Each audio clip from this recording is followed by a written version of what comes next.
When I look back at the people that started our club, most of them were veterans. They'd been in the service and they had discipline and they wanted to make their communities better. And so in 1948, the club started. The club did things like pack fish to mountain lakes and repopulate fish, and we transplanted elk onto the landscape. I grew up with the club. I could remember all the old members. I could remember some of the outings. It's about maintaining public access to public land. It's about maintaining conservation of wildlife and of fish and allowing what we've enjoyed our entire lives to be passed on to our kids and our grandkids. So today we're spawning cutthroat trout. It's a real experience for the club to be able to join in something like this. They're taking the eggs from each individual female. We fertilize those eggs out here, and then we take them inside and incubate them. I never realized how much work there is involved when you catch a fish in the mountain lake or in a stream.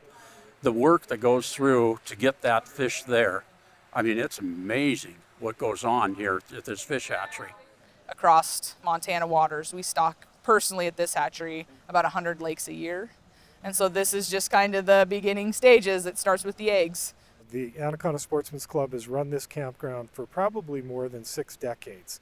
It's got a long tradition with particularly the Anaconda and Butte community of generations of families who have come out here. You know, growing up in Anaconda, you could always anticipate a strike at the smelter. So when I was a kid, I assumed we were just coming out here for a vacation. And what I realized once I was an adult is that if we came out here to stay for a week or two during the strike, it was because my dad was on strike and we didn't have any money, which meant food was pretty tough to come by. So we ate fish, breakfast, lunch, and dinner. The club is a watchdog for everything that's special to Montana. What we do for fun is outside, so snowmobiling, fishing, hunting, all of it. That's why we live here. And making a future for younger people so they have places to go to fish, places to hunt, places to camp and recreate.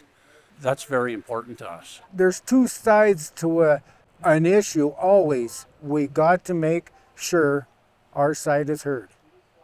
And our logic is heard. That's it. You know, our club has participated in all those things, lobbied at the legislature, gone to the public meetings. So there's this conservation record in Montana. We're the envy of most other states on the things we've been able to accomplish.